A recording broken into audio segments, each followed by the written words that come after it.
Et bonjour tout le monde, donc aujourd'hui on se retrouve pour la deuxième vidéo de ma chaîne.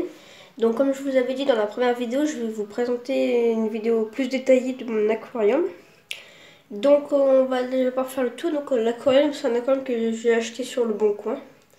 Donc la marque je connais pas. Donc au niveau technique, donc l'éclairage, donc c'est un éclairage néon. Le filtre, donc c'est un filtre interne, voilà. Le chauffage, voilà, le chauffage est à l'intérieur. Au niveau de la population, donc il y a des cœurs saignants là, voilà. Il y a des guppies, j'en ai 3, j'ai que des mâles. Les cœurs saignants, j'en ai un couple. Voilà, là j'ai des barbus cerises, j'en ai 2. J'ai des rasbora harlequins. Des mollies, un couple de mollies dalmatiens. J'ai des nez rouges. Voilà, des nez rouges. J'ai aussi un couple d'ancistrus. Donc là, je sais pas si on va bien les voir. Et j'ai des Corydoras panda. Donc là, par exemple, il y en a un là. Voilà. Alors je sais que ça fait assez petit pour les cœurs saignants. Je sais que 100 litres, c'est petit pour les cœurs saignants. Bon, moi, ça fait un an que je les ai. Ils sont très bien, ils mangent, et voilà. Au niveau des plantes, alors les plantes, je n'en ai pas beaucoup. J'ai une anubias ici. Voilà. J'ai des cryptocorines, j'ai beaucoup de cryptocorines. Bon, là, il va falloir vraiment que je le nettoie. Mais voilà. Parce que. Donc là, voilà. Là j'ai une cryptocorine, mais elle est rouge. Alors je sais plus, je crois que c'est une Wen Teddy, l'espèce. Après, dans le fond, je sais pas si on va bien voir, j'ai quelques pousses qui ont survécu de mes Valisneria. J'avais des Valisneria, mais malheureusement, elles n'ont pas tenu. Mais j'en ai encore quelques pousses dans le fond. Je vais essayer de vous... Ouais, non, on verra pas. Mais dans le fond, j'en ai. Au niveau du sol, donc là, on est sur un gravier. Alors, je sais pour les Corydoras, le gravier, c'est pas très conseillé parce que ça peut abîmer leur barbillon. Moi, je n'ai pas rencontré ce problème. Et dans le fond, il y a une couche de manado. Au niveau de la décoration, moi, je suis beaucoup nature, donc il y a une grosse racine. Bon, là, il y a une petite jarre. Alors, la petite jarre, au début, je voulais l'enlever. Mais en fait, les Corydoras, vu qu'ils sont tout petits, ils arrivent à passer à l'intérieur et à se cacher. Donc, du coup, je me dis, bah, je vais la laisser. Et ici, donc, j'ai une petite maison. Pas la maison, j'avais prévu de l'enlever.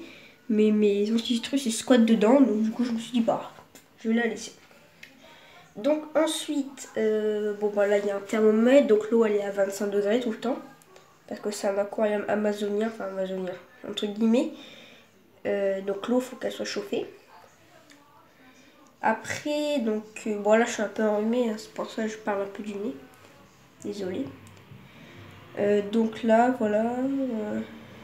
Donc au niveau de la nourriture, donc qu'est-ce que je leur donne? Alimentation, bah, on va dire de base. Donc ils ont ça. Alors c'est pas un placement de produit. Hein. Donc ils ont ça. Donc c'est du Granocolor Mini. Donc c'est JBL qui fait ça. Donc en fait c'est du mini parce que normalement les guppies, vu qu'ils ont une petite bouche. Donc j'utilise des tablettes pour poissons de fond. Pour mes Corydoras, surtout, ils adorent ça. Les ancistrus un peu moins, mais je compte acheter de la nourriture l'eau pour les lois écaridés. Et bon, là j'en ai plus, mais j'avais de la nourriture pour écrevisses. Voilà. Sinon, moi j'ai un kit d'Artemia. Donc pour fabriquer soi-même c'est d'Artemia, donc je l'utilise. Hein.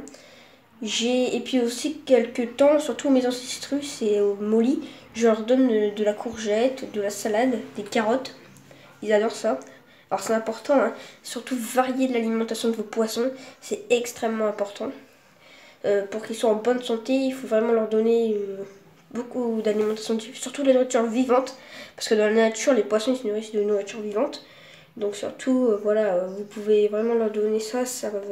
En plus, ça va apparemment, alors je sais pas si c'est vrai, mais apparemment, la nourriture vivante, ça aide les poissons pour la digestion. Donc c'est important vraiment de mettre de l'alimentation vivante. Même si un poisson peut se nourrir de que des granulés, voilà, c'est vraiment dommage de ne pas leur donner, voilà. Alors moi je leur donne le midi quand je rentre, puis des fois je leur donne aussi un peu le soir. Là par exemple je peux leur donner à manger, voilà. Bon ouais, ils remontent tout de suite, hein. Ah putain, désolé, le fail. Donc moi, en fait, c'est une formule. Alors, faut pas en mettre trop parce qu'après, sinon, ça va polluer l'aquarium. Vous pouvez en mettre plusieurs. Mais... Enfin, je veux dire n'importe quoi. Je veux dire, vous pouvez mettre plus à manger, mais après, ça va polluer l'aquarium. Surtout si vous donnez plusieurs fois dans la nourriture, de nourriture. Mettez... Ça, c'est pas très conseillé, mais mettez pas trop à manger parce qu'après, ça va polluer l'aquarium. C'est important pour vos poissons aussi de donner de la nourriture, hormis la nourriture vivante et tout, c'est important aussi de leur donner plusieurs fois par jour. Pourquoi? Parce que dans la nature, un poisson, il mange pas. C'est pas naturel pour un poisson d'avoir qu'un gros repas. Le poisson dans la nature, c'est un poisson qui mange tout le temps. Et c'est pour ça que vous verrez souvent que les poissons ils sont à l'avant de l'aquarium. Pour moi, mes carcinions, ils sont pas souvent à l'avant, ils sont plutôt cachés. Mais c'est important, voilà. Donc, voilà. Donc voilà, il y a tout le monde qui sort pour les messages. Donc voilà.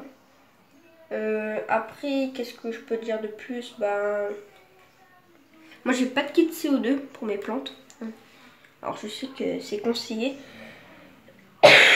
Désolée. Je sais que c'est conseillé, mais voilà. Moi j'en ai pas parce que j'ai pas des plantes rouges déjà. J'ai à part ma cryptocorine, mais elle est pas. Enfin voilà, c'est une cryptocorine, c'est pas vraiment. C'est pas une plante rouge, on va dire. Alors ensuite, bah, alors le choix des guppies, c'est que des mâles parce que dans les femelles, normalement pour un guppy, c'est 2-3 femelles. C'est-à-dire que là, pour mes 3 mâles, j'aurais dû avoir 9 femelles. Ah, moi, je ne peux pas avoir 9 femelles là-dedans, c'est pas possible. Ça, après, ça va faire, ils vont être 3 les 3. Mais voilà, donc si vous voulez pas beaucoup de guppies, prenez soit un mâle et plusieurs femelles ou que des mâles. Sauf que les mâles sont beaucoup plus colorés, ils sont beaucoup plus jolis. Moi, j'ai opté pour des mâles. Et après, ben, voilà. Après, les autres poissons, ça pose pas trop de problèmes. Les mollies, ils peuvent vivre tout seuls. Bon, ils sont mis en couple, mais ils peuvent vivre tout seuls. Les carciniens, par contre, il faut qu'ils soient en groupe. Alors moi, ils sont en couple. Ils sont à deux, mais normalement, il faut qu'ils soient en groupe. C'est important. Barbucerise aussi. Nez rouge aussi, c'est important qu'ils soient en... Désolée. Pardon. Pareil, les race-bois harlequins, il faut qu'ils soient en groupe. C'est bien pour eux. Les ancistrus, il est là. Ancistrus, c'est pas non plus obligé qu'ils soient... Ils peuvent vivre tout seuls. Là, c'est pareil, lui, c'est pareil. Une petite corridoras, il faut qu'ils soient en groupe. C'est des poissons qui sont grégaires, c'est des poissons qui vivent ensemble. Voilà, donc là, je pense que je vous ai à peu près tout dit sur mon aquarium. Voilà, si vous avez des questions, bah n'hésitez pas, hein, dans les commentaires. Voilà, vous pouvez mettre un like si la vidéo vous a plu, vous pouvez vous abonner, c'est gratuit. Et puis voilà, bah, moi je vous dis à la prochaine pour une prochaine vidéo. Allez, bye!